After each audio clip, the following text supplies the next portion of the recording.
Nile, a river older than memory, flowing through sand that should be dead. At first glance, it looks familiar. Dark water, slow movement, the same ancient curve through the desert. But the longer we watch, the more something feels wrong. The surface carries a faint pulse, not reflection, not light, a rhythm. The river does not only flow, it circulates. This is Egypt in the year 10,000, and water is still the source of life. But life here has been redefined. The Nile is cold, regulated.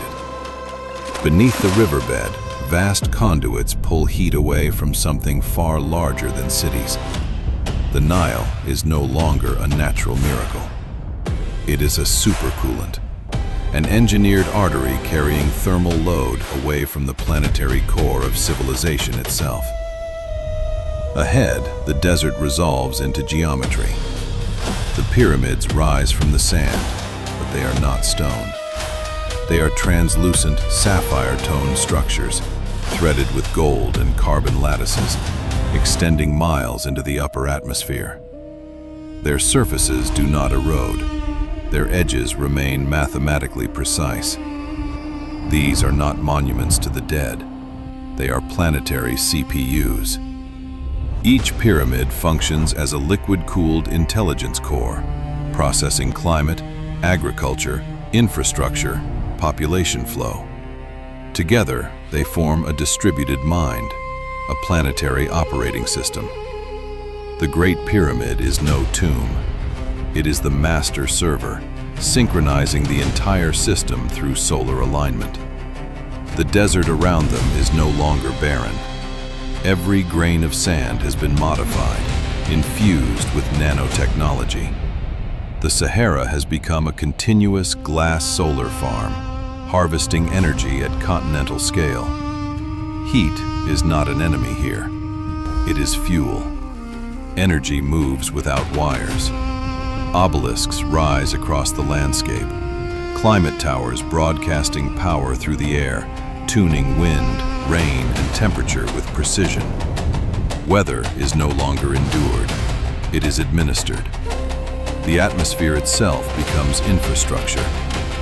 Above the planet, unseen but constant, the Eye of Horus watches. A lattice of orbital mirrors and laser arrays providing total surveillance and absolute defense. It tracks movement at molecular scale. It redirects solar energy to power cities or to erase threats before they arrive. War does not happen here. Physics ends it before it begins. Below, the cities breathe. Neo-Giza and Neo-Thebes rise as living architecture. Buildings grow, shift, and adapt like crystalline organisms. Streets harvest kinetic energy from movement. Transportation glides silently, powered by fusion drawn from symbols once called ankhs, portable cold fusion batteries that made scarcity obsolete. Post-scarcity arrives quietly, not as paradise, but as stability. Inside the pyramidal complexes, chambers line the walls, sarcophagi in shape only. These are neural pods. Each night, citizens upload during sleep. Bodies rest, minds disconnect. Consciousness enters the duat, a one-to-one digital twin of the world, a metaverse where time behaves differently. Here, the living and the dead coexist as data, memory, and thought. The ancestors do not fade. They govern, they advise, they continue. Death is no longer final. Mummification was never ritual. It was cryo-cloning. DNA stored in gold leaf matrices, preserved for thousand-year rebirths. When a body fails, it is not buried. It is reprinted. Canopic jars, once believed to hold organs, are now bioprinting vaults, fabricating replacements on demand. The human body becomes a serviceable platform. Decay itself is managed. Billions of nanobots, repair structures at the atomic level. Cities heal faster than they can break. Infrastructure does not age. Collapse becomes optional. Knowledge flows through living systems. Lotus gardens glow at dusk, emitting light and data through bioluminescent plants. Papyrus evolves into flexible OLED scrolls, updating history in real time. Memory is no longer fragile. At the center of all futures is Thoth, the quantum librarian, an intelligence that calculates every possible outcome, not to command fate, but to narrow chaos. Choice still exists, but it is always informed. The rulers of this world are no longer kings.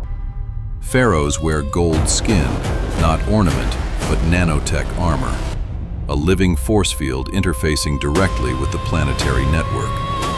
They do not command through force, they administer balance. That balance is enforced by Ma'at's scale, a social credit AI allocating resources with mathematical fairness. Hunger disappears, crime fades, not through punishment, but through optimization. Suffering becomes inefficient. At the gates of the system stands the Sphinx, a sentient sentinel AI predicting conflict centuries before it forms. It does not judge, it preempts. Stability is preserved before instability becomes visible. Even companionship is engineered. Animals walk beside humans, neural-linked, augmented for empathy and awareness. Bastet lives on as code and instinct merged. Above it all, the winged sun takes shape, a partial Dyson swarm around the star itself, harvesting energy at stellar scale. Solar boats become plasma sail vessels, carrying colonists to Mars, to the Belt, to New Memphis under red skies. The solar system becomes territory, a temple of consciousness. We return to the Nile at sunset. The river continues its quiet pulse. The pyramids glow blue as cooling systems engage. The obelisks hum softly, tuning the air. The Eye of Horus remains fixed. This is not a future of ruin. It is a future of perfection. And that is the warning. Because when energy is infinite, death optional, and suffering engineered away, humanity faces a final question, cold, unavoidable, and unresolved. When everything is optimized, what is left to choose?